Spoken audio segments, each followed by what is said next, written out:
Today I want to share with you a focus on how to get out of the ruts of life. Anybody ever been in a rut? Really, with your car?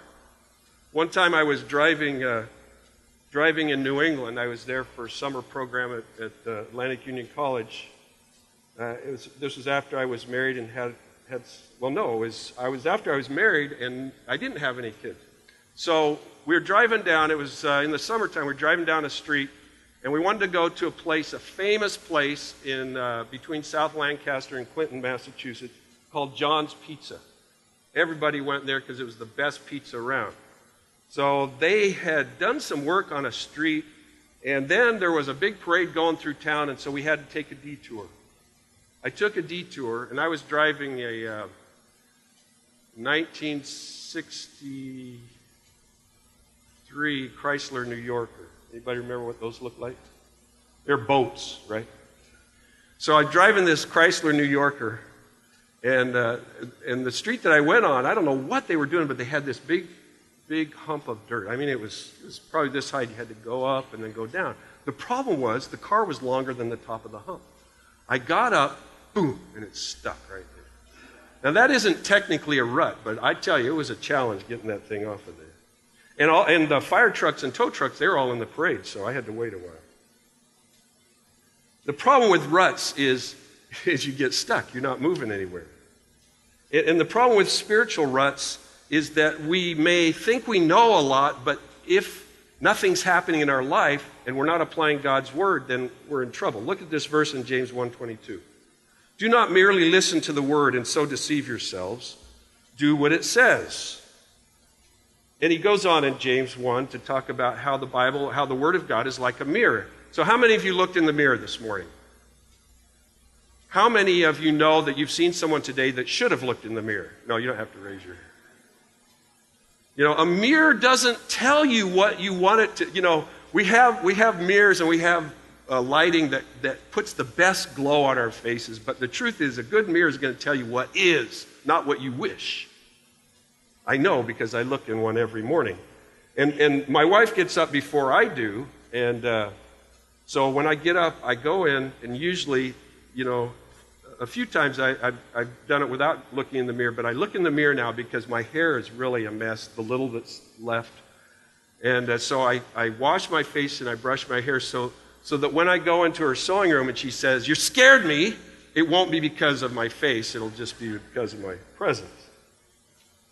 Mirrors tell us the real, not the ideal.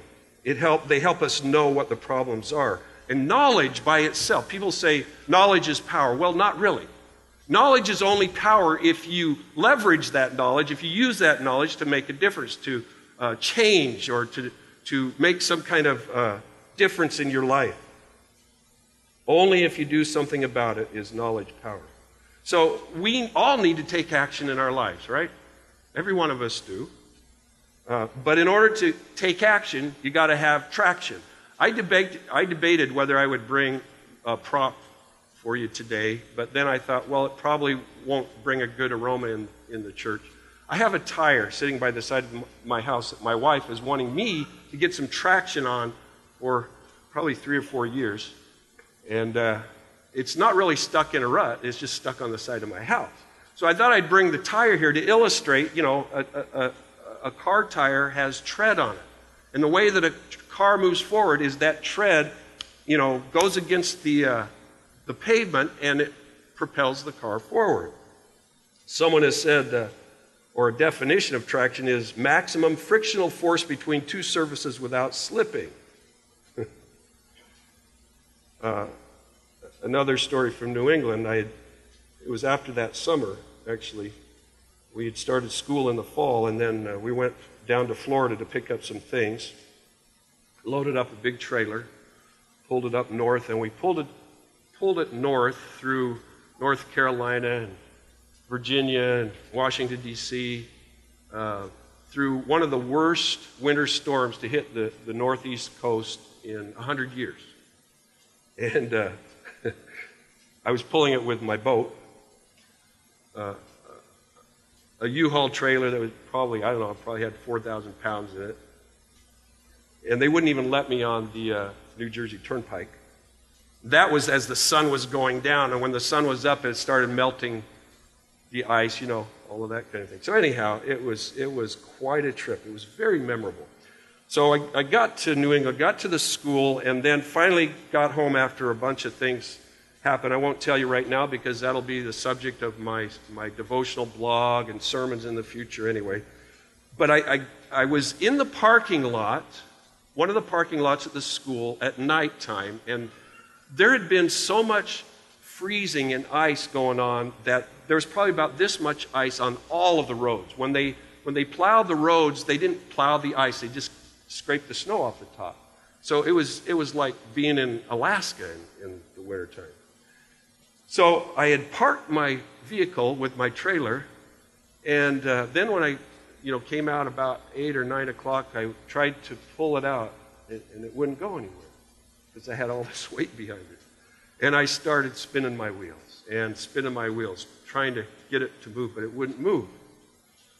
I had the weight in the wrong place. It was on the hitch, not on the wheels. And they spun and spun. Do you know, this is the truth. You probably are going to doubt me, but that's okay. I spun those wheels so much that the friction created heat, blew out the tire. On ice. But I didn't go anywhere. I got friction, but no traction. And that's how it is in our lives a lot of times. We spin our wheels, but we're not going anywhere. We need traction so we can take action, but the devil brings distractions that keep us in ruts. I was thinking about doing a rap on that, but I'll avoid it. Some of you could do better. I'll give you some inspiration. Somebody can write that one up for me. So 4 things I want to talk about, first of all, that keep us in ruts. 4 things that keep us in ruts. The first one, I love this one. This was a hard sermon for me because every single one of these applied to my life. The first one is bad attitudes. Bad attitudes. I heard a story of a guy he was looking at a friend's plane. His friend had just gotten a plane, and he was looking inside at all the instrument panels. My father used to fly on a weekly basis between Goldendale, Washington, and Yakima because he worked in a crop dusting company, and he would load the chemicals, but he commuted by plane. So I know a little bit about this, but anyway, inside of the panel, the guy was looking at his friend's plane. He's looking at the panel, and he said, nobody's perfect. Look at this instrument here. It says attitude indicator. Shouldn't that be altitude indicator? The guy looked at him, no. In a plane, in a private plane, there is an instrument called an attitude indicator. Is this right, Steve? Where's Steve? There's Steve. Is that right? Attitude indicator? Steve's a pilot. Some of you are pilots. An attitude indicator is an indicator that gives you your relative position as you look at the horizon. If you're too much this way, I'm assuming that if you're going like this, it might give you a clue too. It's an attitude indicator. A bad attitude can keep you in a holding pattern for years. And if you're not careful, a bad attitude can make you crash and burn. I know because I've had bad attitudes in my life over the years. Probably just maybe 2% of you have had bad attitudes, right? But when you think back on those times when your attitude was just, things weren't working and it was all the problems of your life were out there, somebody else, situations. Think about how stuck you were at that time, how stuck you were. I talked with someone yesterday, someone who's been unemployed for 18 months. Now, if anybody has a reason for a bad attitude, a father and husband who hasn't had a regular job for 18 months, I give him a pass. He's got a good reason to have a bad attitude. But you know what? He didn't. He didn't have a bad attitude. He was actually saved by his good attitude. As I talked with him, he said, I've been having some jobs come to me, piecework here and there, and God is good, and He's helping me out. And I thought, wow, that's amazing. Because I've been there. I went for a period of 2 years without a regular job in my life. And it can really challenge you.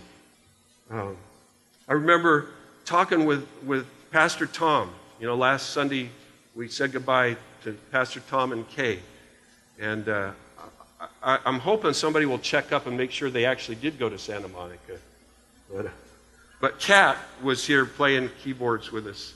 Oh, by the way, you guys, we are so blessed to have Kat here with us for a short time this summer. And she played last week. She's playing this week and maybe next. Can you guys just give her and Johnny a little affirmation? For those of you that don't know, Kat and Johnny are the leaders of a ministry in the South Pacific to Micronesia called Mahi International. We're going to hear about that in a little bit. Johnny's going to share some things about Mahi with you. But it's so great to have Kat play here, and just I wish we could like do this massive satellite hookup every week where you could play on screen and we could be synced up. But that would require you to get up at 3 o'clock in the morning, and we don't want to. Bad attitudes. That's one thing that keeps us in a rut. Another thing is excuses. I laugh because I said all of these apply to me, you know. There's a book my wife keeps telling me I should write. I came up with a title. It's called The Complete Benson Encyclopedia of Lame Excuses. And she thought I was the only one in the family like that until she visited family members on our vacation, and she realized it's in our blood. We know the excuses. But here's a list of actual excuses that I found that were given to teachers in the Albuquerque public school system. Parents gave these excuses. These are amazing. And I'll bet you've come up with even more creative ones. Dear school, please excuse John from being absent on January 28, 29, 30, 31, 32, and also 33. Really? Please excuse Diane from being absent yesterday. She was in bed with Gramps. I think the parents need to go to school, learn how to spell. Please excuse Johnny for being. It was his father's fault.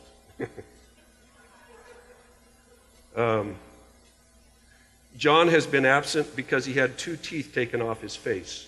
Wow.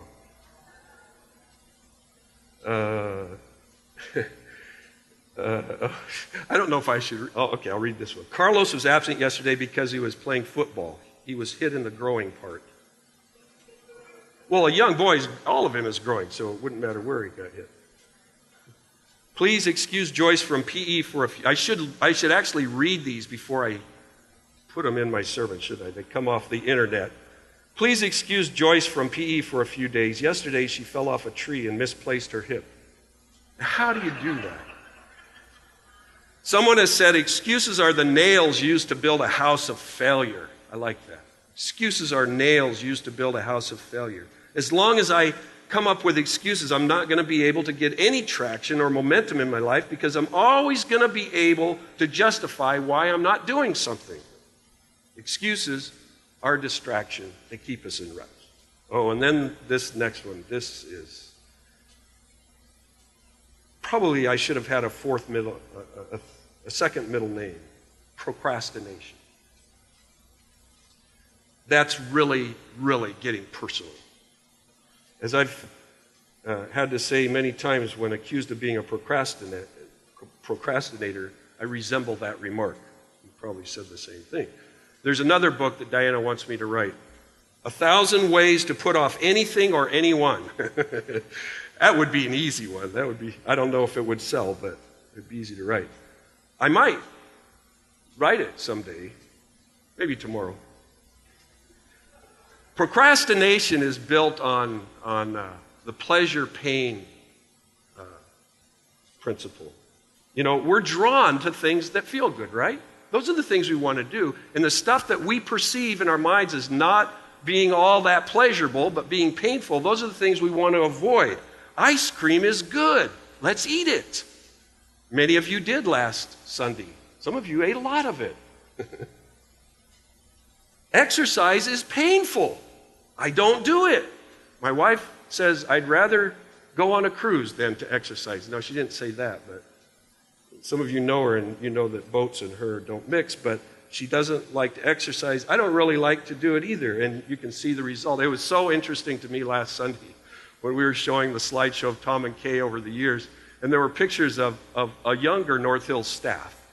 And people, when they saw me, they gasped. I was actually skinny and had hair in those days. You can see what happens, you know. I have a spare tire, and it seems to be in a rut right now. Procrastination. I don't really need to go to the dentist. It can wait. Did you hear again on the news about how many diseases and many conditions can originate in your mouth, in a diseased mouth? Can go to your brain, to your heart. It's real. I'm not joking, and it's not just off the internet.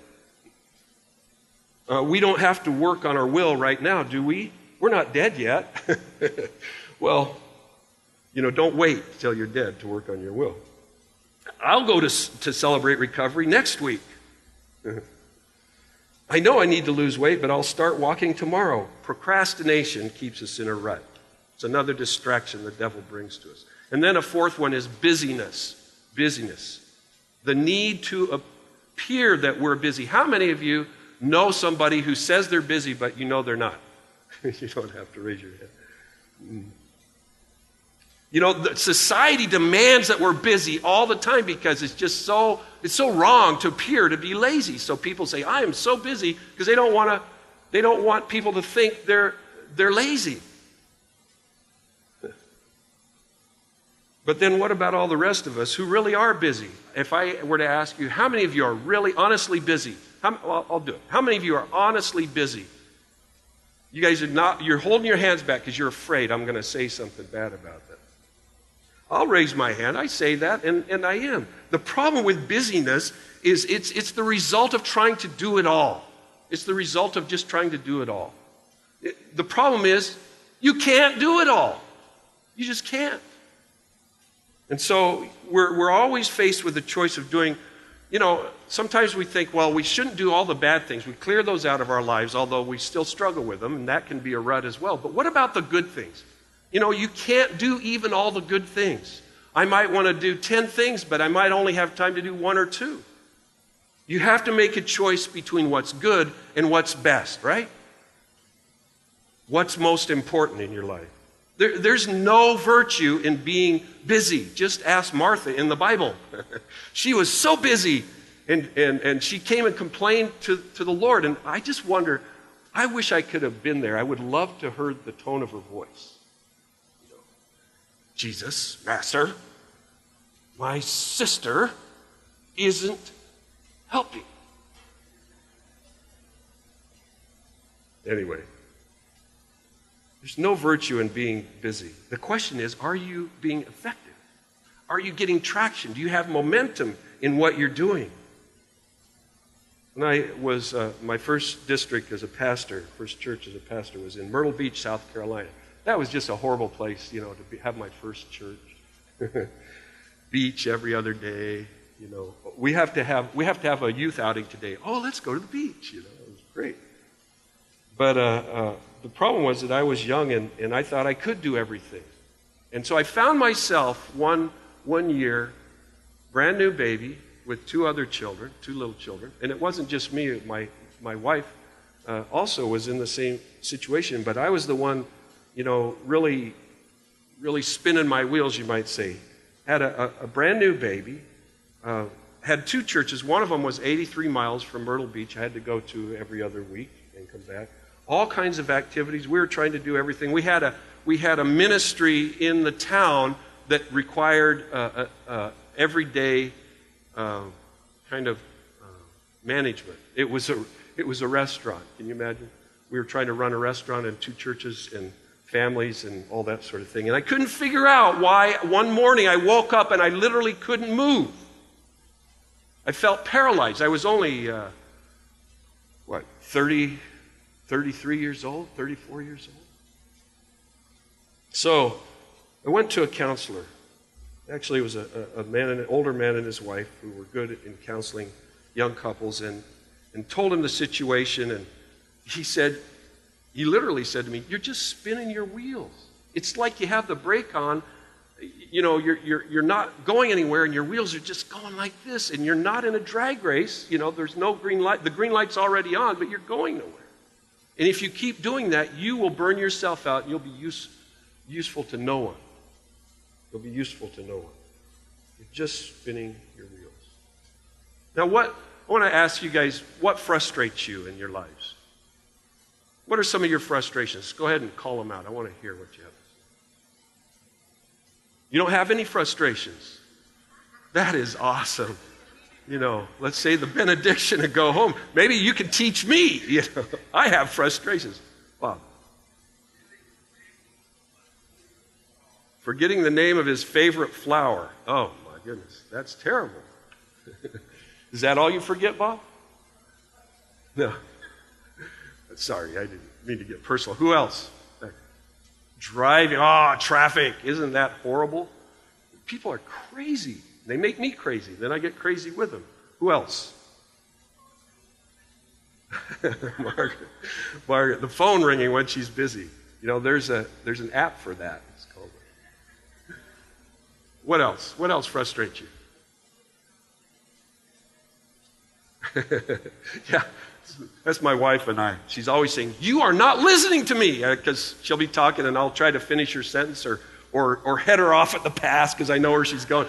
Would you be quiet and listen to me? There's all kinds of frustration. You know what frustrates me? I mean, sometimes our kids frustrate us, sometimes our relationships frustrate us, but what really frustrates me is the same thing that frustrated Paul. Romans 7:18. I know I'm rotten through and through so far as my old sinful nature is concerned. Now, that sounds like strong language, but it's the spiritual truth, isn't it? It's a spiritual truth. No matter which way I turn, I can't make myself do right. I want to, but I can't. And what frustrates me is the same thing that frustrated Paul. That is, I know what I should do, but I don't do it. I don't get traction. I have no momentum. I don't have any action taking place in my life so many times. Now, Paul wasn't trying to say this is the way it has to be or say that that's the way he always was. I mean, listen, the Apostle Paul wrote how much of the New Testament? Most of it, actually.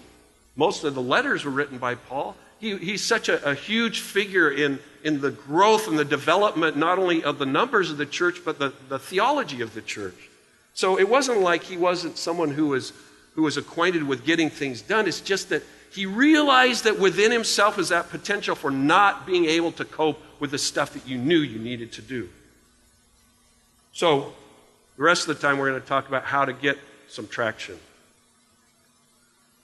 Hebrews 12:12 says, take a new grip with your tired hands and stand firm on your shaky legs. Get a new grip. Get some traction in your life. Take a new grip with your tired hands. The first thing I want to share is this. We can gain momentum by disrupting our patterns, our regular patterns. You know how powerful the subconscious is, right? I once in a while, I've been known to daydream. I've been known to drift off into an alternate universe. Diana used to call it Benson Land. Now she just wishes it didn't even exist. And the problem is that I've done that while I'm driving. I've actually found myself starting on a journey. One time I remember in Tennessee, it was nighttime, and I was coming back from my church over on the other side of the ridge, and going back home was about a 40-minute or 40-mile trip. And I started out on my journey, and my mind went somewhere. I don't really remember where, but I remember getting home, but not knowing how I got there. I couldn't remember anything along the way. And I wasn't sleeping. Talk about autopilot of your subconscious. It's scary. Times like that, I really wonder, should I check myself into a hospital? I read about a guy this week who gave his wife, he found this card. He was giving it to her. I think it was for their anniversary. He loved the card. He thought it was the best thing ever. He was so excited. He signs the card and gives it to her, and she opens it up and she says, "Really? Really?" He says, he said he thought that she was really excited about it. It's like, this is the best thing you've ever given me. I love the sentiment. And he'd written things in it and everything. She says, "This is the same card you gave me last year." And before he could catch his breath, she said, "And not only that, it's the same card you gave me 2 years ago. This is the third year you've given me the same card." He tried to recover by saying, "Well, it's a great card. You know, I really am drawn to that card."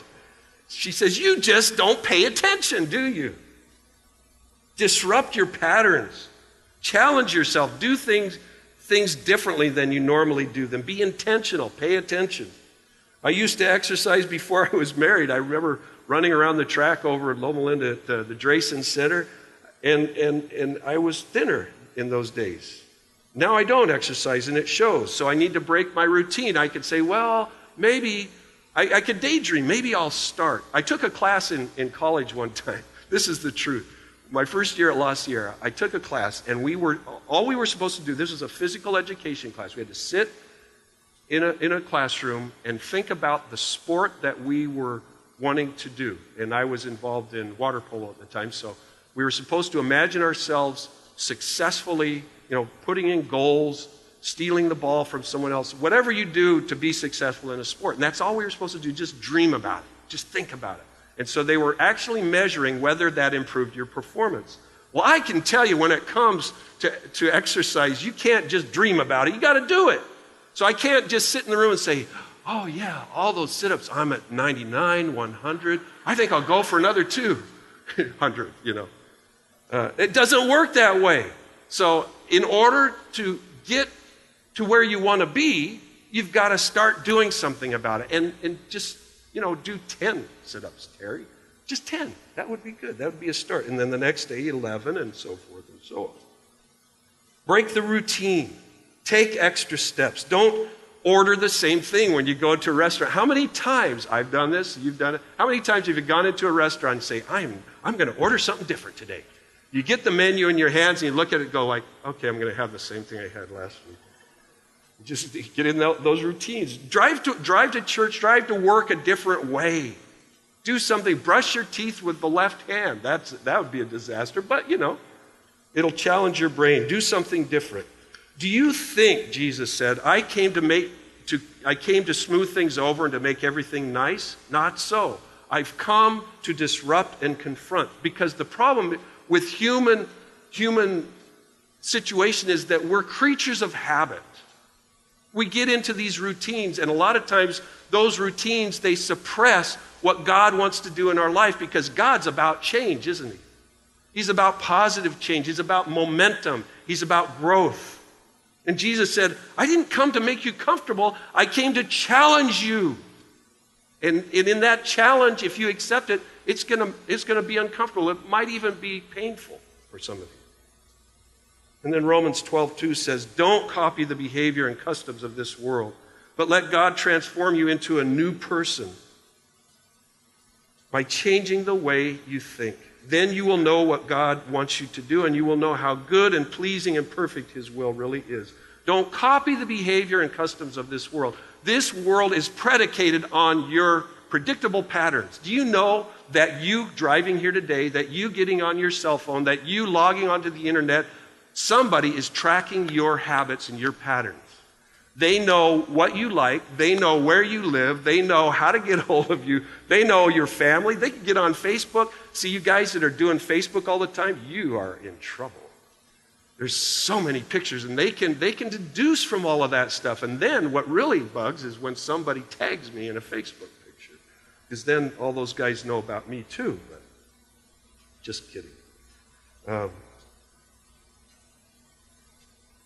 Don't copy the behavior and customs of this world. Don't stay in those predictable patterns and routines.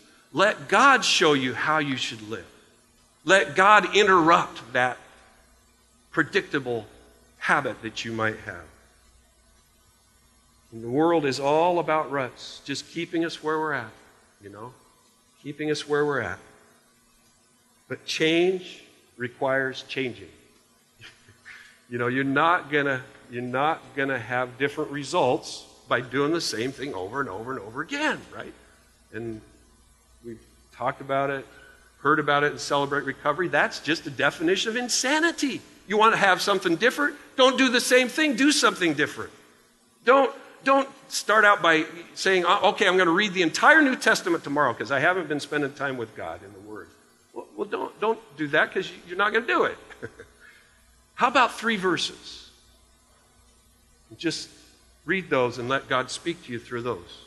Just do that every day. Establish a new habit, a habit that connects you with God.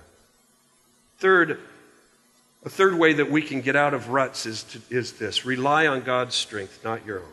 Rely on God's strength, not your own. Paul says in Philippians 4:13, I can do everything with the help of Christ who gives me strength. Gives me the strength that I need. See, it's God's power, not mine. The children of Israel come out of Egypt.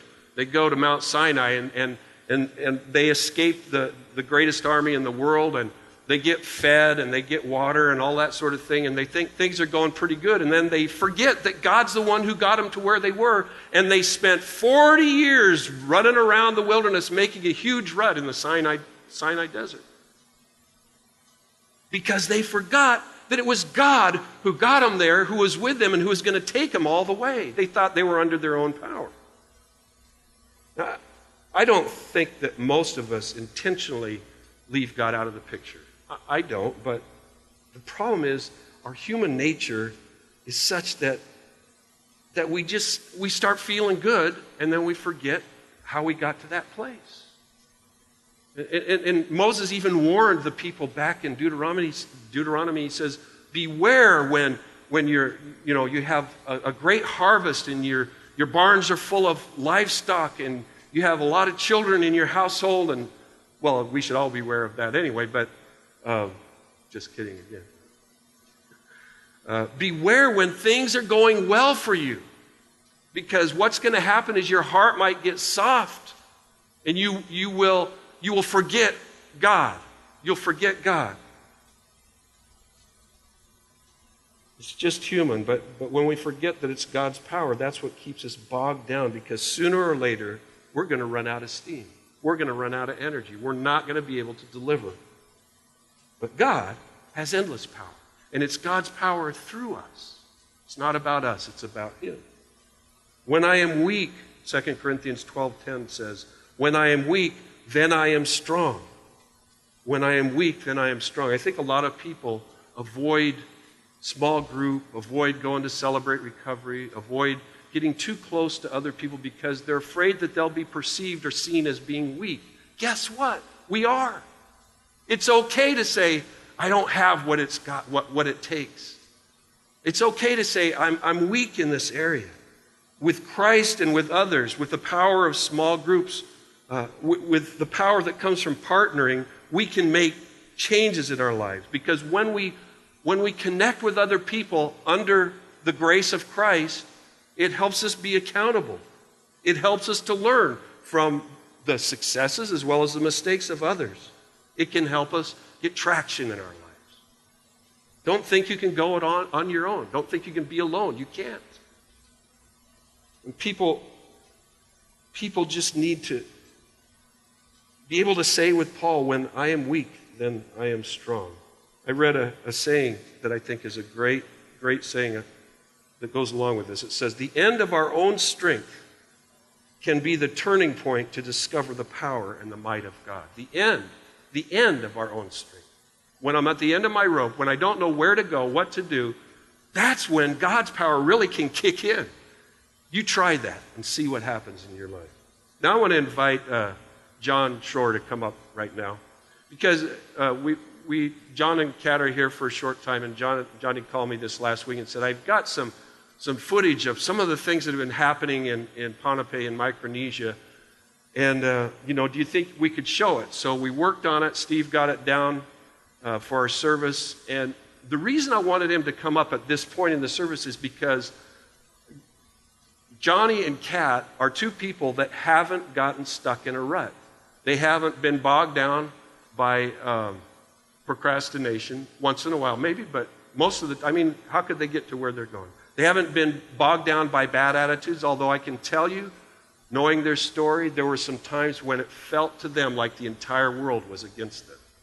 But they didn't allow that to stop them. So I want Johnny to share a little bit about the good things that are going on in Micronesia. Good morning.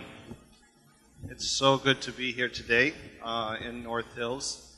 Kat and I are both, and Kai, are always very excited that we are able to come home and worship here at North Hills today. So it's very special. For me today, it's very special because I just returned from a mission that we did with an ophthalmology team to Pohnpei. I was out there for about 2.5 weeks. The team was there for about a week doing the work there. But Pastor Terry's sermon today is kind of also hitting me close to home, because the first thing of the 4 that he put on the list was a bad attitude. And I try not to have a bad attitude, but I'll tell you that this team, we've been talking to them for a very long time about coming to Pohnpei. We're in desperate need. There's no ophthalmology services at all on the island or in the region on any of the islands. So it's a need, but they just didn't want to work with my schedule. So I know that when you're asking for help, it's good to go with the people that are assisting and offering their help, go with their schedule. But it was during the time when I was supposed to be here doing work here and be here with my family, seeing my family here.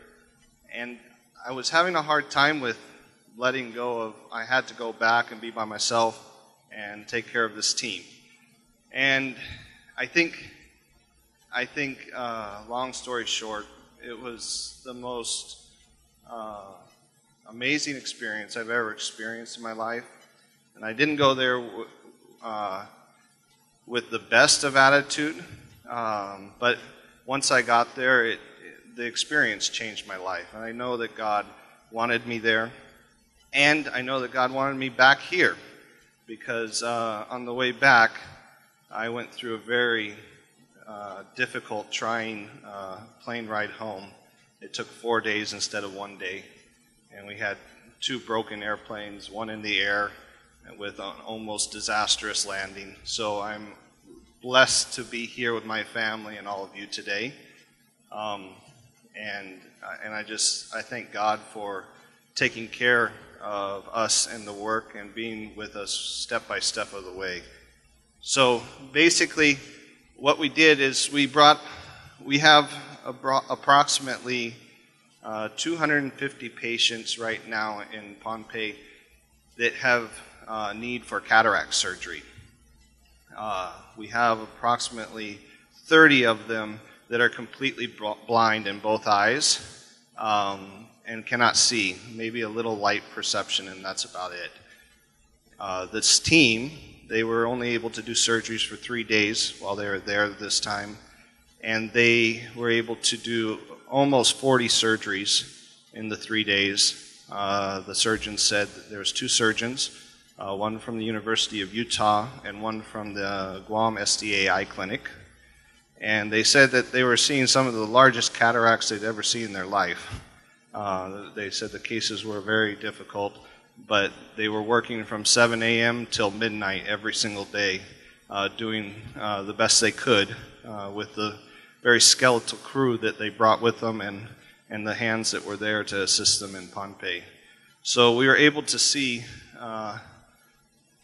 several, but there's a lot more to be seen. So we're organizing more trips with them and other eye teams that will come out and be able to help us there in Pohnpei. But one of the things that I've never experienced before is I've worked for a long time with bringing medical groups and dentists and educators and people to come out and serve. But I've never experienced somebody in my life, meeting them, getting to know them as a blind person, and then all of a sudden seeing them being able to see again. And that was overwhelming to me. And it just brought a lot of emotion of how it must have been for, when Jesus healed the blind man. I think you can't really even witnessing it, you can't really even understand the joy that comes over people when they can actually see again. And they can actually, their life as a blind person is constantly going downhill, having to utilize those around them to be able to do just the basic functions of life, and the depression that comes into it from being able to see going in to not being able to see. So it was a very, very rewarding, very, very touching moment for me to see. We had 4 completely blind patients that ended up with either 20/40 to 20/50 vision afterwards. We had many patients that were blind in just one eye, or we had patients that needed to have some laser treatments for their retinas from diabetes. But we were able to have a very successful trip. Over 100 and I think it's approximately 120 patients were able to be seen and treated with surgery or corrective lenses. And so we just wanted to praise God for the success of the mission and for the success of the team coming out and being able to get home safely, and myself. So we will show you. Thank you, Steve, very much. He put together a little video clip of the work there. And I just wanted to thank each one of you in the whole church here for all the continued support in the mission that we have. It's only possible with everybody's prayers and assistance. And so thank you so much, North Hills Church.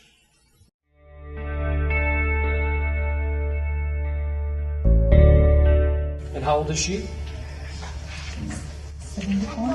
74? 74 years old. Yes. And how long has she had poor vision for, where she couldn't see out of that, or out of her eyes? About almost 3 years. 2 or 3 years? Yes. And now, what is she able to do now, even though her vision is really decreased? Does she need help around the house? Is she able to get around her house by herself, or how has it affected her life? I think she feels depressed at first when she starts knowing that she cannot see anymore. And the kids, fortunately, she has kids who's been helping her. I see. But she felt really sad because before she can see, she can do all the chores at her own house. Independent. Yeah. But now she cannot do anything without her kids, so she's depending more on whoever going to guide her, whatever she's going to do. Right. Privileges, bathroom, restroom. She needs help going to the bathroom, just to get to the bathroom to see. Right. And how about, what did she do before? When her vision was good, what could she do before? What were her hobbies? What are some things that she really enjoyed seeing before her vision started getting bad? She's a hardworking lady. She's a farm lady also. She has taro patches, pineapples. A lot of gardening. So she spent a lot of time outside. Yes. Okay. So all those things that she really enjoyed, she had to stop doing because she couldn't see. Are both eyes affected? She can't see well out of both eyes? You can see just light on the right side. The left side is completely blind. Not even light, completely blind. Completely blind? Like if I cover her right eye, can she see the bright light? It looks like she can see it. Right. A little bit light. A little bit. No light? And then now there's light. A little bit. Just a little bit. Okay. What is something that if we can help her, what is something that she really wants to do if she can see again? What's like on her priority list, her top thing that she would love to be able to do again if she can see? She has a big garden. That's the first thing she wants to look at her garden. Because she's been taking care of the garden after she cannot see anymore, so she doesn't know if she's doing a good job on it or not. So that's the first thing.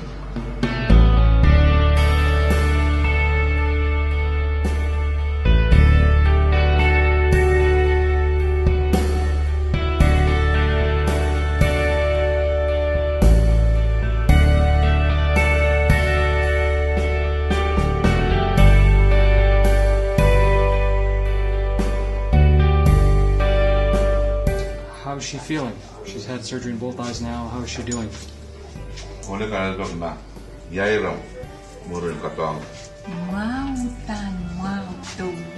She's happy. She's very good. Now she can see. Now she can see. Yeah, she's got a big smile on her face now. Has she looked at her garden after the patches have come off? Has she looked at the status of her garden? song chorus. Not yet, but she's anxious. She's anxious. Yes. Okay. She was able to do things on her own last night? Like she was able to walk to the bathroom, she could do things on her own? Or did she still need some help? Yes, she's doing it by herself. By herself, so Yeah. she's got her independence back. Yes. Oh, that's great. Wonderful. Does she have anything that she'd like to say? Doctor will tell her mami and me got come and kasi at the time. So, ganyan kapyungang right chorus tuwa na right. Kalangan ng aray kamahawi lang may sayo kapilangan tawasan. Ipil kapyung pil yang kauno tuwan may niya so may dan pilangan tawasan. Dan kapilang ay tupuso song chorus na maaw na sa kalakan. We'd like to thank God and thank Dr. Jaya, Dr. Siri, Ay katungang right chorus yan. every member of the team arriving. She's so happy. She did not express her feelings. She's so happy that everything is working out for her. Thanks to you, visiting team, that she can see again.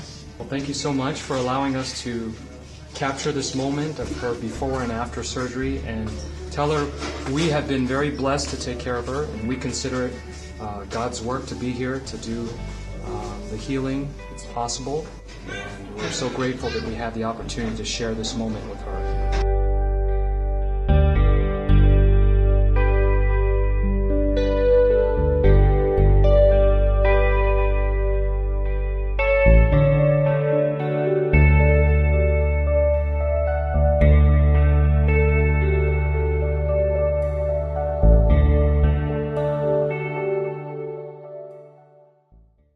You know what's really exciting for me is that North Hills has been a part, even in a small way, from the very beginning. I remember talking with Johnny years ago before he really launched this. It was an idea.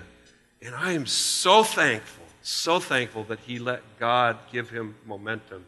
And he and Kat have been instruments of God's work in their lives. The last thing I want to leave with you is that to keep momentum in our lives, to get out of the ruts, we need to identify and implement small action steps, not big projects. You know, we have great visions. I'm a dreamer. I'm an idea guy. You know, I have all kinds of ideas coming into my head, but it's those everyday kind of things. What can I do today to move myself forward? Ecclesiastes 11:4 says, if you wait for perfect conditions, you will never get anything done. You know, I'm so thankful Johnny and Kat haven't waited for perfect conditions because it never has been perfect. They've just moved ahead. What can you do today?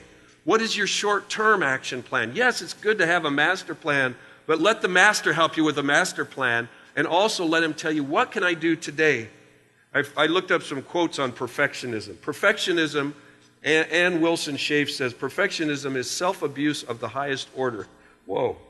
At its root, perfectionism isn't really about a deep love of being meticulous. It's about fear. Fear of making a mistake. Fear of disappointing others. Fear of failure. Fear of success. That's from Michael Law. The show, Lorna Michaels said from Saturday Night Live, the show doesn't go on because it's ready. It goes on because it's 11:30.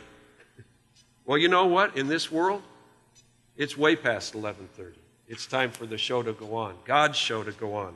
And we can be stopped by all kinds of things. We can be stuck by all kinds of things. The thing I want to leave you with is this. It's not just about bad habits.